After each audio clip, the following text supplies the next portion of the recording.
And let's talk about Chris Brown. So I'm sorry, it looks like Chris Breezy, we got some bad news for you because that little defamation suit that you had going when you was suing, was it?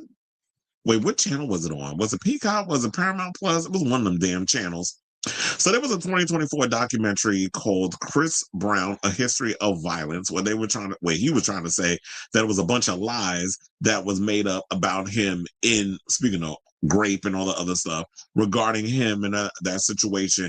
Well, now comes word that the judge pretty much threw out the case. He's dismissed it.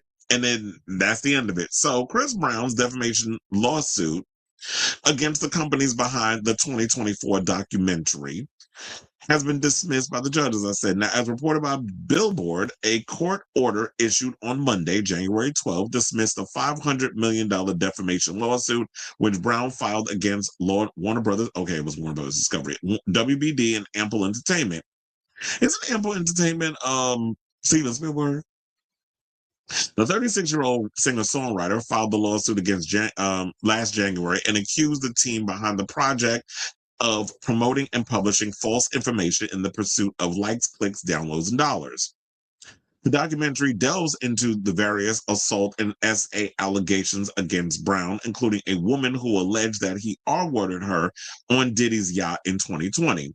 In his lawsuit, Brown's legal team asserted that the woman claims have been disproven by the inconsistencies in her account and how she concealed various text messages that could have been used as evidence after she reported the alleged incident to the authorities.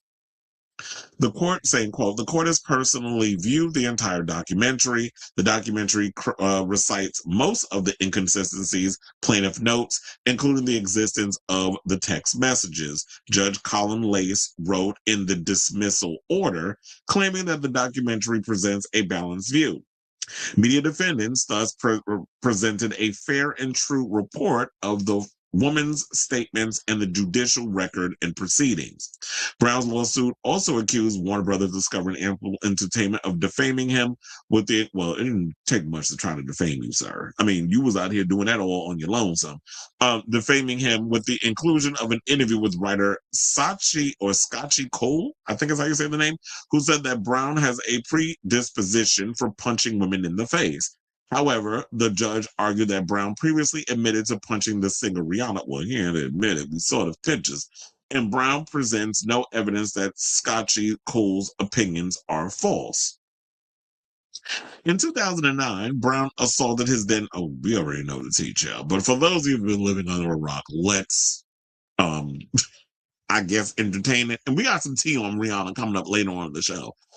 Leaving her with severe bruising on her face. That same year, he pleaded guilty to felony assault, was ordered to serve 5 years of probation, 1 year of DV counseling, and 6 months of community service. Several other women have accused him of violence, including the woman who alleged that he R-worded her on Diddy's yacht in 2020. That lawsuit, however, was dismissed. So, we always say on this show, whether or not, if it's true, whatever the case is, when they come out with these true crime stuff or whatever on these streaming services, there's been a lot of money to be made where they do it on Chris Brown, they did a bunch on Diddy and all these other people.